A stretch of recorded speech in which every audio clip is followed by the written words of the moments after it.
un petit vidéo sur l'importance de l'audace. Dans le fond, je viens de regarder un webinaire en anglais qui disait l'importance de l'audace pour se lancer en affaires comme consultant, coach ou autre. La première chose, c'est qu'il faisait une métaphore avec l'éléphant. Quand il est petit dans un cirque, il met une chaîne, il laisse tout le temps, il l'ajuste en fonction de sa patte, bien évidemment. Mais l'éléphant peut se défendre comme qu'il veut, il sera jamais capable de se libérer de sa chaîne. Puis, il oublie jamais, il devient vieux. La chaîne qu'il retenait quand il était jeune dans le cirque le retient toujours. Puis ça fait en sorte que même s'il est rendu plus pour briser sa chaîne, il le fera même pas. Il essaiera. Sa chaîne est là, sa chaîne est indestructible, elle est là pour rester. Il passe à d'autres choses à s'occuper, surtout que la vie est pas si pire. Dans le fond, on a des croyances. Puis ces croyances-là, ils restent quand même assez fixes dans le temps, ce qu'on pensait quand on était jeune, qu'on n'était peut-être pas assez bon pour faire certaines choses. Ce qui est important aussi, c'est qu'il y a des croyances par rapport à qu'est-ce qui était le marché il y a 15 à 20 ans qui sont en train de changer. L'idée là de faire carrière dans une entreprise, que c'est important la proximité, d'avoir du monde à l'interne que tout le monde peut faire. Maintenant, il y a beaucoup de outsourcing, il y a de la spécialisation, de plus en plus de personnes qui peuvent faire les choses par eux-mêmes beaucoup mieux qu'à l'interne. Le temps de former quelqu'un pour arriver, des fois il est déjà dépassé par la technologie ou d'autres choses. Donc c'est important de se libérer de ces chaînes-là, comme que l'auteur il disait tout le temps, de penser qu'on serait pas capable de faire la job ou pas assez compétent. Il parlait beaucoup aussi là, de les ressources que ça prenait avant pour se lancer en affaires, ce qui n'est plus le cas maintenant. Puis surtout, encore pire, de penser qu'un jour on sera prêt. Il faut être prête maintenant parce que plus tard, ça va être d'autres choses que ça va exiger. Fait que le mieux, c'est de se lancer, de faire attention, de le faire comme il faut surtout. Puis, savoir communiquer dans le fond à ses clients qu'est-ce qu'on vaut, qu'est-ce qu'on peut faire pour eux, dans le fond, de trouver le marché. Lui appelait ça une zone d'intérêt où est-ce que le monde a besoin de l'aide auquel que tu peux apporter dans le fond. Fait qu'il faut que tu te connaisses. Tes connaissances distinctives, compétences, l'expérience que tu as vécue, que tu peux leur apporter au travers aussi tes passions, tes intérêts. Si tu vas choisir, lui appelait ça une core value, mais dans le fond, c'est qu'est-ce que tu peux amener comme valeur aux entreprises qui n'ont pas nécessairement la ressource à l'interne ou que ça ne vaut pas la peine d'avoir la ressource à l'interne. C'est cette chose-là qu'il faut que tu sois capable d'en faire ta marque, de pouvoir promettre aux clients que tu vas livrer quelque chose de hot, puis surtout l'importance de le livrer, mais d'après ça, créer ton système autour de cette valeur-là. Même si tu attires plein de clients, mais si le client il est déçu, si le client il n'est pas prêt à payer pour ton service parce que pour lui, c'est pas assez la peine, ça ne marchera pas. Fait qu'il faut que une fois que tu sais qu'est-ce que tu veux faire, comment tu vas l'offrir, que tu établisses tranquillement ta clientèle, tu établisses ta crédibilité puis la confiance. Fait que lui, il voyait ça piège que les consultants font comme erreur. Fait qu'il disait l'importance d'être audacieux. Bon, une petite définition qu'il disait là, c'est d'être au-dessus de tout ce que les autres pensent. Il y en a plein qui vont essayer de te rabaisser, de te dire que t'es pas capable, mais on est tous capables. Donc, il faut prendre action, être capable de travailler. Fait que lui, il parlait de 5 30 pour échouer. Dans le fond, de ne pas courir après les clients, mais que ce soit eux qui nous courent après pour notre compétence distinctive, ce qu'on peut leur apporter pour leurs entreprises, les solutions qu'on peut leur apporter. Il faut être celui qui courtise, celui qui est courtisé plutôt que celui qui courtise tout le monde. Parce que si on va prendre la peine d'aller voir tout le monde pour leur dire à quel point on aimerait ça travailler pour eux, on part tout de suite en infériorité. Ils peuvent négocier avec nous facilement, puis avoir, s'ils veulent, notre job pour pas trop cher. Donc, la première des 5 stratégies qu'il mentionnait beaucoup, c'était de ne pas essayer de vendre à ceux qui ne nous connaissent pas. C'était justement là, un peu le point que je prenais, c'est ça nous rend faibles, ça limite la négociation, de courir après la personne. Il voit qu'il y a le gros bout du bâton, que c'est lui qui va prendre dans le fond la décision derrière un possible peut-être contrat ou engagement. L'adage là, que souvent là, le premier qui parle perd quand c'est le temps de closer la vente, t'offres la vente, t'attends. Si la personne ne veut pas, elle va te dire, mais si tu argumentes de suite, la personne elle va vraiment se sentir trop de pression. Elle va souvent backer, même si elle aurait acheté juste en ayant attendu qu'elle se vende à elle-même. Donc, c'est de vraiment arriver à montrer que le client il a plus besoin de tes services, de ta spécialité, que toi, tu as besoin de lui pour vivre. Il ne faut pas qu'il sente que si tu n'as pas le contrat, tu vas avoir de la misère à payer tes comptes, puis qu'il va te donner une job là, pour par œuvre de bienfaisance. Donc, la première étape, c'est de faire entrer des prospects dans son cercle d'influence. Bien avant de suggérer qu'ils pourraient avoir des bénéfices de tes services, de ce que tu peux leur offrir. Fait qu'une fois qu'ils vont te connaître, une fois qu'ils vont savoir un peu qu'est-ce que tu fais, pour qui tu as déjà travaillé, dans le fond, d'avoir justement cette crédibilité, eux autres vont te courir après, puis vouloir avoir tes services. Donc, c'est toi qui vas négocier, c'est toi qui vas avoir, premièrement, si tu veux travailler pour ces entreprises-là ou non, on va y revenir un peu, mais c'est toi qui deviens avec la négociation en main, puis toutes les possibilités. Une des choses que j'ai vu souvent sur des sites de consultation et autres, c'est l'aspect que le monde, il blogue, il écrivent beaucoup, ils sont prêts à donner des consultations gratuites. Lui, il dit c'est pas une solution. Premièrement, tu travailles pour rien. La deuxième chose, c'est ceux qui vont le lire, c'est pas nécessairement tes clients. Ils vont arriver, vont peut-être échanger avec toi quelques commentaires, ils vont repartir avec l'information, mais ça va te prendre beaucoup de travail pour entretenir ça, pour avoir peu de clients ou de contrats au bout de ça. Puis c'est surtout pas suffisant, il manque une partie. Cet aspect-là d'attirer les clients, c'est vraiment pour amener de la job ultérieure.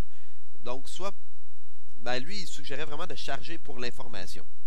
Tu peux attirer le client et donner des prémices, un peu d'information, mais après ça, s'il en veut plus, il faut qu'il paye. Même s'il n'est pas en train de t'engager, il peut payer pour ce que tu as écrit, pour ce que tu as fait, une vidéo ou autre, de ne pas tout donner gratuit. Si tes intéresse, tu mets des hameçons un peu partout, ok, ça l'intéresse, j'ai de quoi pour toi. Ça t'intéresse plus, je peux même aller jusqu'à te donner du coaching personnel ou travailler pour ta compagnie. Mais l'important, c'est si tu leur donnes toute l'information que tu as, qu'est-ce que ça lui donnerait de t'engager s'il y a juste à te lire quand il a le temps ou les parties qui lui importent le plus.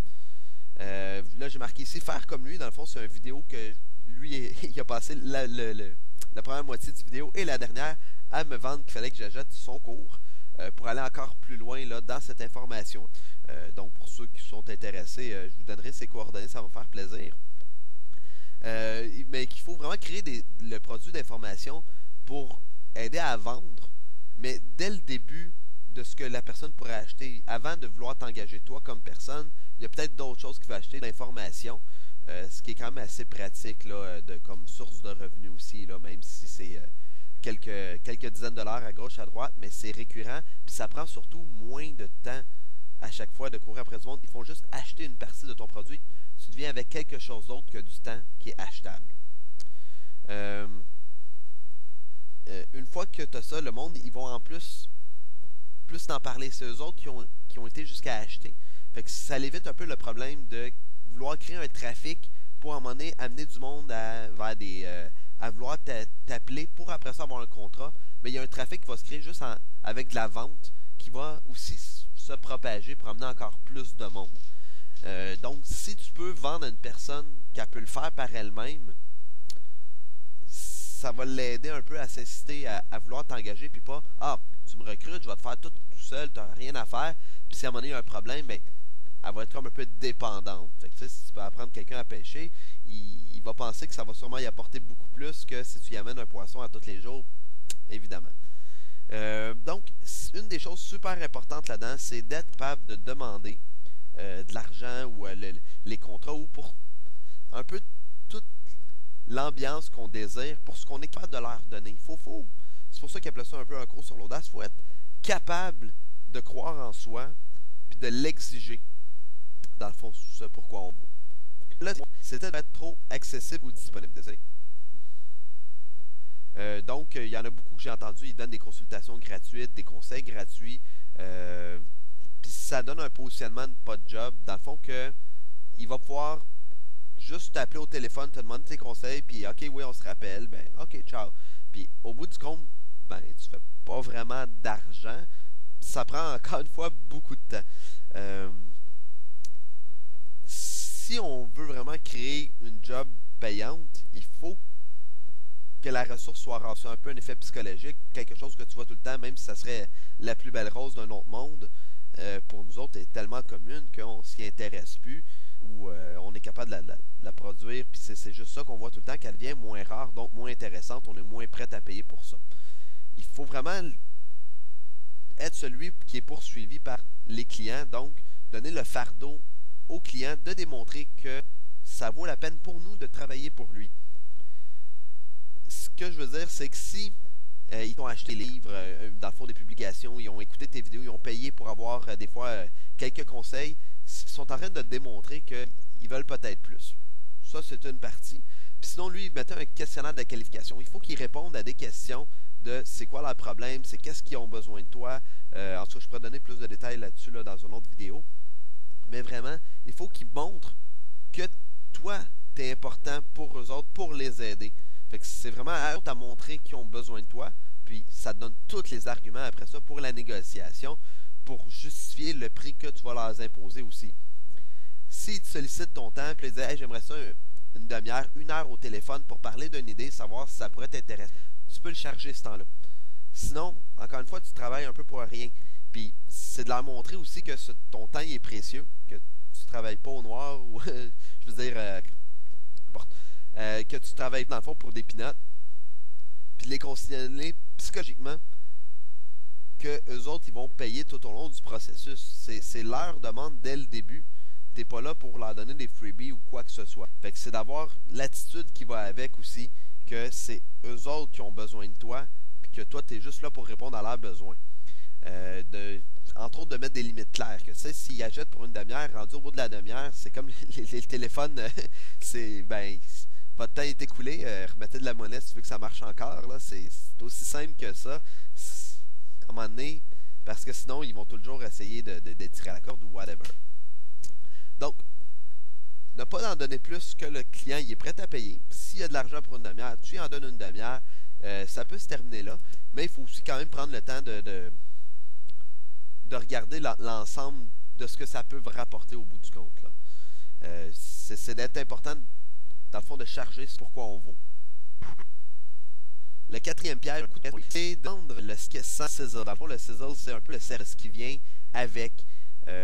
Lui, il parle beaucoup qu'il y en a qui vont manger du steak pour manger du steak. C'est plutôt rare, en fait, là. C'est vraiment que le monde, ils vont dans un gros restaurant chic, c'est pour l'ambiance, le service, t'es assis, t'es bien, t'es confortable, la chaise est luxueuse, t'as l'impression d'être quelqu'un de plus, t'es valorisé juste d'être en train de manger un steak dans ce restaurant-là. C'est sûr qu'ils ont une spécialité, leur steak est meilleur que dans ta poêle à toi, ils ont des meilleurs instruments, mais c'est pas juste pour ça, parce que la faim en soi, c'est de plus avoir faim, oui, mais tu veux beaucoup plus que ça. Sinon, tu ferais n'importe quelle autre protéine, tofu, ou si tu insistes trop sur la qualité qu'il y a de ta viande avec les protéines ou autres, la personne va peut-être revirer végétarienne. Donc, ce qui est important, c'est qu'est-ce que le client va obtenir de ça. Il ne faut pas que tu vendes l'idée qu'il va recruter un consultant. C'est encore une fois. C'est vraiment... il mettait une drôle d'image avec la drill, qu'il fallait plus qu'il focus que la drill permet de faire des trous plutôt que le fait qu'elle est belle et jaune, elle tourne, puis tu peux mettre plein de mèches après. Mais encore là, le trou lui-même, c'est pas une fin en soi, c'est un moyen de pouvoir après ça mettre ta vis plus facilement et encore plus de pouvoir poser ton cadre. Fait qu'il disait carrément que quand tu veux vendre ta drill, tu montres pas ta drill ou ses caractéristiques, tu montres ce que tu peux faire avec. Une maison qui est super bien faite, il y a des cadres qui ont été posés au mur, c'est grâce à la drill. Le reste, c'est des détails qu'on va pouvoir s'arranger plus tard, mais il faut que tu montres le potentiel de l'image accrochée. C'est le monde qui regarde la photo et font ah ouais, hey, tu te rappelles quand on s'est marié à tel endroit, à telle époque, la photo est là pour se ramener le souvenir, mais pour tout le processus proposé, c'est grâce à la drill qui est bien posée au mur. Fait que c'est ce lien-là entre les deux, d'aller chercher le côté émotion de ce qui rapporte vraiment au client, que ça soit plus de vente, dans le fond, plus de cash dans la poche, ou diminution des coûts. C'est quand même assez concret, mais c'est aussi le sentiment positif derrière ça, derrière l'achat, de la relation qui existe entre toi et la compagnie, de vendre qu'ils vont sentir bien, de réussir dans la vie, de réussir telle étape, qui ont de la misère, qui ont demandé de l'aide. Puis tu peux leur donner plein de raisons logiques. Ben, tu vas avoir plus de ventes, tu n'auras plus à faire telle chose dans ta business parce que tu vas pouvoir l'impartir ou ça va se faire automatiquement. Puis c'est ce sentiment-là qu'il veut. Fait qu'il faut que tu aies des raisons pour y prouver logiquement. puis que tu es capable d'y arriver, dans le fond. Parce que si tu n'es pas capable de livrer ce que tu vends, tu vendras pas longtemps, parce que c'est dans le dernier, dans le fond, dans le dernier point, c'est d'avoir une réputation derrière, là, dans le fond, comme on disait un peu plus tôt, je devrais dire. Fait que dans son cinquième point, c'est d'être capable, quand un client t'appelle, de pouvoir le closer. Ça arrive super souvent dans la vente. Il y a des appels entrants, c'est du monde qui t'ont connu, qui t'ont vu, que ta machine à roule pour faire venir des clients jusqu'à toi. Puis là, ça finit par, ben, on se rappelle. Qu'est-ce qui est passé? Il y a des clients qui t'appellent juste pour avoir de l'information, puis n'ont pas nécessairement le budget pour acheter ou quoi que ce soit. Mais un client que tu aurais voulu avoir, puis que là, t'as échappé, qu'est-ce qui est arrivé? Il faut que tu aies le contrôle de la conversation. Ça, c'est une des choses les plus importantes. Puis, c'est toi qui vas décider, ou qu'il faut qu'il décide si tu veux l'avoir comme client ou non, et pas un client qui t'appelle, il dit, ben, je vais t'avoir 5 heures en fin de semaine, puis là, tu dis oui. Dans le fond, tu serais sur rappel un peu, c'est plus comme une job que tu es dépendant de quelqu'un, puis c'est l'inverse qu'il faut qu'il arrive. Donc, ils ont besoin, ces personnes-là, de se faire guider. Ils t'appellent, ils ont une raison, c'est laquelle, ok, ils veulent que tu arrives tranquillement à leur dire pourquoi ils devraient t'engager, puis de t'engager dans le fond direct. Mais ces étapes-là, ça se fait, ben, tu te tiens par la main. C'est sûr, tu peux séparer le travail en plusieurs étapes. Ben, la première chose, c'est un peu un consensus. Ben là, t'aimerais ça augmenter tes ventes, tu penses qu'un site web pourrait faire ça, oui, ok. Moi, je peux te faire le site web. Pour le site web, ben c'est ça. Dans le fond, tu découpes c'est quoi toutes les étapes qui doivent être faites, le scope of work, puis toute l'implication que ça l'implique, tout ce qui est nécessaire pour accomplir le travail, les frais qu'il va y avoir à chaque étape. Puis le fait de le séparer, il va pouvoir approuver ce qu'il veut, voir le coût total qui arrive derrière pour pas arriver avec des surcharges comme dans le beau domaine de la construction au Québec. Et c'est important de tout ce processus-là que tu le fais pour lui, tu l'aides à visualiser, puis il va retenir des choses, mais c'est important de le charger, ce processus-là, dès le début. Parce que sinon, il va arriver, puis peut-être que tu le closeras pas. Il va le faire à l'interne, mais il sait quoi faire maintenant. Il a appris de ça. Il y a une valeur reliée à ce travail-là que tu fais pour lui. Puis dès le début, il faut qu'il s'en rende compte que cette consultation-là, que cet accompagnement-là a une valeur pour lui. Que ce soit pour une estimation, une consultation, pour poser des questions. T'es à ton compte, c'est important, ça a une valeur. Puis surtout, c'est du faire marquer le temps que ça va prendre, les montants que ça va coûter, de quelle façon aussi qu'il va payer. Ça, c'est important quand tu vas vendre. C'est, OK, maintenant, tu vas me faire un chèque, ça va être Visa, Mastercard, tu peux payer en ligne avec PayPal, tu as juste aller sur mon site. Est-ce que tu avais des questions par rapport au paiement? C'est important de le poser, sinon, il va peut-être assumer qu'il ne devrait pas te payer et que cette fois-là, ça comptait pas. Mais pour les prochaines étapes, c'est important que ça soit franchi, qu'il ait compris pour toi, c'est ta job, c'est toi qui as décidé que ça serait 100$ pour telle chose, puis 250$ pour tel rapport. Il agit ou non, mais après ça, c'est à toi de livrer. C'est là que sa crédibilité va augmenter, puis pouvoir continuer ça fois après fois avoir d'autres. Donc ça, c'était le gros du. Après ça, quelques autres choses. Il mentionne surtout qu'est-ce que lui, il voulait nous montrer. Là, dans le fond, qu'il allait nous montrer plusieurs outils pour faire du brainstorming, des feuilles de travail éditables, dans le fond, des feuilles pré-remplies, que ce soit avec Excel ou d'autres trucs, de pouvoir rapidement entrer, des gabarits en fait. De se mettre, lui il disait que c'est super important, pourquoi il appelait ça de l'audace aussi, c'est de se mettre dans un état d'esprit, une attitude positive, d'avoir de la confiance en soi. C'est le plus important pour pas qu'un client arrive de le perdre juste parce qu'il trouve que tu as l'air un peu Gino ou quoi que ce soit là.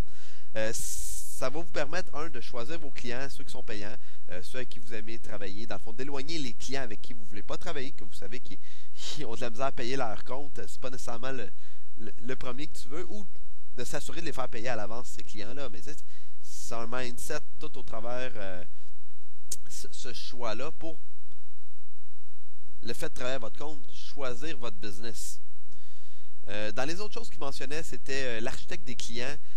C'est pouvoir justement catégoriser qui est-ce qui vaut la peine de pouvoir, ok, ces clients-là, j'aimerais les avoir, les faire entrer dans le cercle d'influence, puis les travailler progressivement pour arriver à un moment donné à avoir des jobs pour eux ou à savoir à qui vendre. Il y a plusieurs étapes aussi qu'un client peut passer avant de vous appeler. Que ce soit de regarder vos freebies sur Internet, dans le fond, les petits blogs que vous écrivez,